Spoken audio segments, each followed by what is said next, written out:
بسم اللہ الرحمن الرحیم۔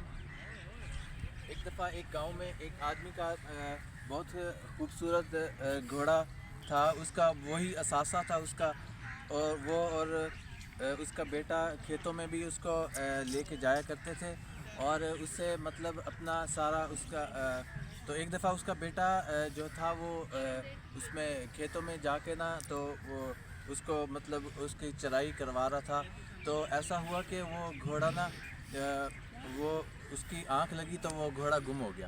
تو ایسا ہوتا ہے کہ وہ آتا ہے اور اپنے نا باپ کو بتاتا ہے کہ ہمارا نا گھوڑا گم ہو گیا۔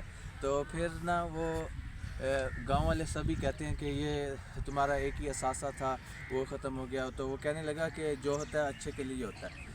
تو اس کے بعد پھر نا کچھ دن کے بعد نا وہ جو گھوڑا ہوتا ہے وہ مطلب کچھ اور گھوڑوں کو اپنے ساتھ لے کے آ جاتا ہے۔ تو وہ پھر سب لوگ یہ سمجھتے ہیں کہ یہ نا اس نے کوئی سازش کی تھی کہ وہ اپنا جو گھوڑا تھا نا اس کو بھیجا اور دوسرے گھوڑوں کو بھی وہ واپس لے کے آیا۔ تو اس وہ جنگلی گھوڑے تھے، تو ان کو ٹرین کرنے کے لیے اس کے بیٹے نے جب اس کے اوپر سواری کروائی تو وہ جو تھا نا اس سے گرا تو اس کی نا ٹانگ ٹوٹ گئی۔ تو جب اس کی ٹانگ ٹوٹی تو پھر اس نے کہا یہ تو بدقسمت ہوئی ہے تمہارے ساتھ، اور یہ گھوڑا سے تم گر گیا، تمہارا بچے کی ٹانگ ٹوٹ گئی ہے۔ تو پھر بھی وہ کہتا ہے جو بھی ہوتا ہے اچھے کے لیے ہوتا ہے، اس میں ہی کچھ اچھا ہوگا۔